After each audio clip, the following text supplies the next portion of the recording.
এক ছাদাবাজ খেদাবে আর এক ছাদাবাজ এসে হাজির হয়।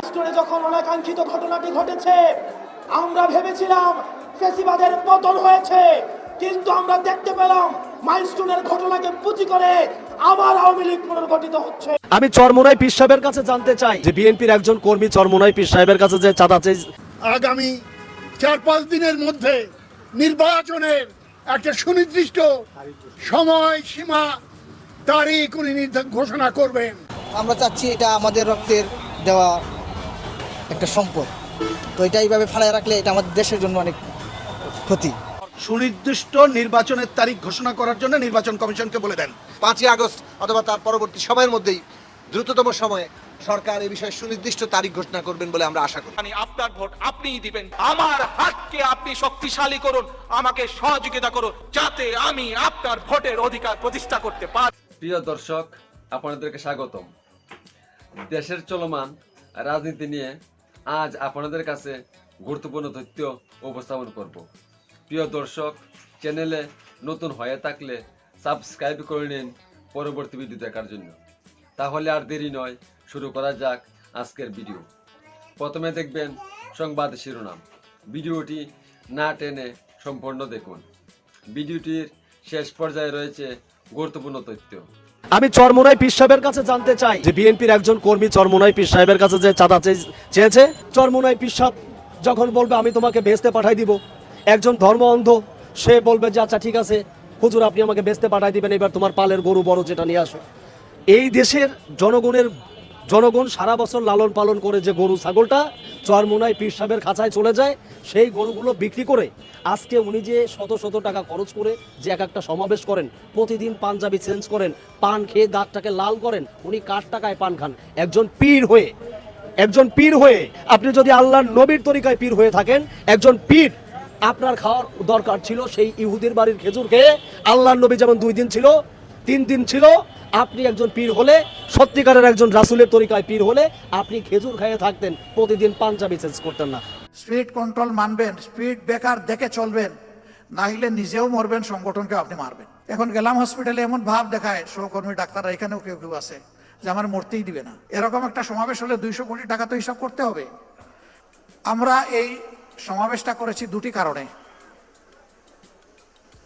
একটি হচ্ছে 5 আগস্টের পর অনেক দল অনেক বড় বড় সমাবেশ করেছে, আমরা অস্থিরতা দেখাইনি।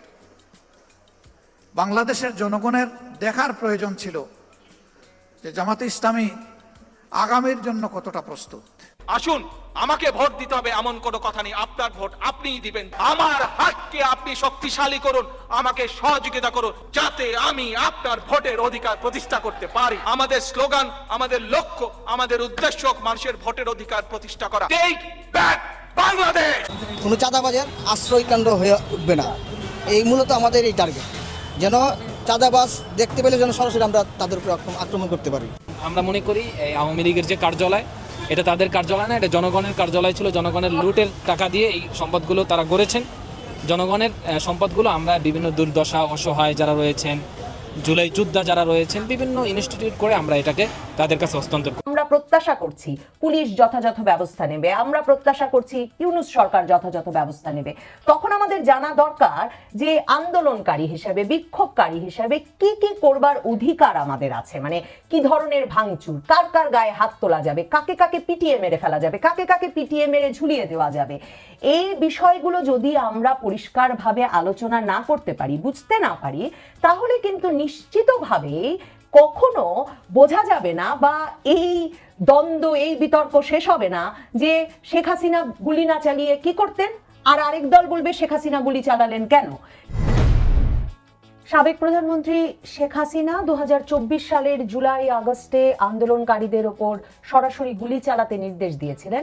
এরকম আরও কিছু টেলিফোন কনভারসেশন বেরিয়ে এসেছে এবং সেসব টেলিফোন আলাপ বা লিকড অডিও যাই বলি না কেন, সেগুলোর বিশ্লেষণ করে আন্তর্জাতিক সংবাদ মাধ্যম আল জাজিরা এবার তারা জানতে পেরেছে এবং তারা এই সব কনভারসেশনের মাধ্যমে, টেলিফোন আলাপের মাধ্যমে সুস্পষ্ট প্রমাণ পেয়েছে যে শেখ হাসিনা নিজেই আইন শৃঙ্খলা রক্ষাকারী বাহিনীকে নির্দেশ দিয়েছিলেন যাতে তারা প্রাণঘাতী অস্ত্র ব্যবহার করে আন্দোলনকারীদের ওপর আন্দোলন দমনে। এবং যে ধরনের কনভারসেশন বেরিয়ে এসেছে, আলাপ বেরিয়ে এসেছে ছাত্রলীগ নেতার সঙ্গে, কিংবা ঢাকা দক্ষিণের মেয়র ফজলে নূর তাপসের সঙ্গে, কিংবা শেখ হাসিনার উপদেষ্টা সালমান এফ রহমানের সঙ্গে, সবগুলোতেই দেখা যায় যে তিনি আলাপ করছেন যে এখন তিনি আর সাধারণ ছাত্রদের নিরাপত্তা নিয়ে ভাবতে পারছেন না, এবং এর ফলে তিনি নির্দেশনা দিয়ে দিয়েছেন ওপেন গুলি করার, প্রাণঘাতী অস্ত্র ব্যবহারের। এবং ডেইলি স্টার বাংলাদেশের তাদের কাছেও এরকম ফোনালাপের রেকর্ড পৌঁছেছে, যেই ফোনালাপে তারা শুনে শেখ ফজলে নূর তাপসের সঙ্গে শেখ হাসিনার আলাপের বিষয়টি। তো ইন্টারেস্টিং ব্যাপার যেটা, আমাদেরকে আগেই আন্তর্জাতিক অপরাধ ট্রাইব্যুনালের চিফ প্রসিকিউটর তাজুল ইসলাম বলে রেখেছিলেন যে বিবিসি যখন সপ্তাহ দেড়েক আগে প্রথম একপাক্ষিক বক্তব্য, মানে একদিকের কথাই শোনা যাচ্ছিল, সে সময় অন্য দিকের কথা শোনা যাচ্ছিল না, শেখ হাসিনার প্রকাশ করে কয়েক সেকেন্ডের একটা অডিও, যেখানে শেখ হাসিনা প্রাণঘাতী অস্ত্র ব্যবহারের নির্দেশ দিয়েছেন, ওপেন গুলি চালানোর নির্দেশ দিয়েছেন, এমন কথা শোনা যায়। তখনই তাজুল ইসলাম বলে দিয়েছিলেন যে এটা ট্রেইলার মাত্র, আরও পূর্ণদৈর্ঘ্য চলচ্চিত্র আসছে। তো আমি ধারণা করা যায় যে আল জাজিরা, ডেইলি স্টার এসবের কাছে তাজুল ইসলাম যেই রেকর্ডিংগুলো পৌঁছে দিয়েছিলেন, সম্ভবত সেগুলোকেই তিনি পূর্ণদৈর্ঘ্য চলচ্চিত্র বলছিলেন। কারণ আপনাদের মনে থাকবে বিবিসি কিন্তু রহস্য করেছিল। বিবিসি তখন বলেছিল তারা একটি সূত্র থেকে পেয়েছে, নির্ভরযোগ্য সূত্র থেকে পেয়েছে। তখনই আমি নবনীতা চৌধুরীর বয়ানে একটা সুস্পষ্টভাবে একটা বয়ান তৈরি করেছিলাম যে তাজুলকে এই রেকর্ডিংগুলো দিচ্ছে কে। আমি তখনই বলেছিলাম একমাত্র শেখ হাসিনার তৈরি গোয়েন্দা সংস্থা ন্যাশনাল টেলিকমিউনিকেশন মনিটরিং সেন্টার ছাড়া, এনটিএমসি ছাড়া আর কারো পক্ষে শেখ হাসিনা মানে সরকার প্রধানের টেলিফোন কনভারসেশন ট্যাপ করা বা সেটি রেকর্ড করা অসম্ভব। এবং মনে থাকবে বিবিসি যখন তার অনুসন্ধানটি প্রকাশ করেছিল কয়েক সেকেন্ডের সেই অডিওটি নিয়ে, তখন তারা বলেছিল যে তারা যখন অডিওটির ফরেনসিক পরীক্ষা করেছে তখন অডিওটি সম্পর্কে বলা হয়েছে যে এটি রেকর্ড করা হয়েছে আরেকটি ঘরে স্পিকারের মাধ্যমে প্লে করে। তো তখনও আমি বলেছিলাম এটা নিশ্চিতভাবে গোয়েন্দা সংস্থা দ্বারা রেকর্ডকৃত এবং এটা শেখ হাসিনার তৈরি। সেনাবাহিনীর জিয়াউল আহসান, যিনি এখন গ্রেফতার আছেন, তার পরিচালিত যে NTMC national telecommunication monitoring centre, তাদেরই রেকর্ড করা এবং তাদের দ্বারাই সরবরাহকৃত। এবং বিবিসি রহস্য করলেও সে সময় তাজুল ইসলাম কোনো রহস্য করেন নাই।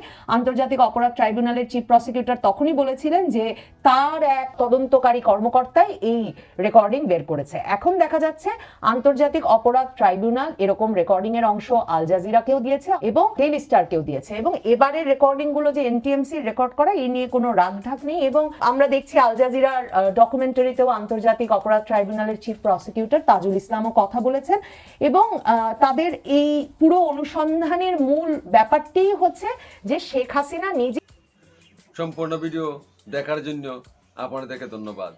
আবার দেখা হচ্ছে পরবর্তী কোনো এক ভিডিওতে।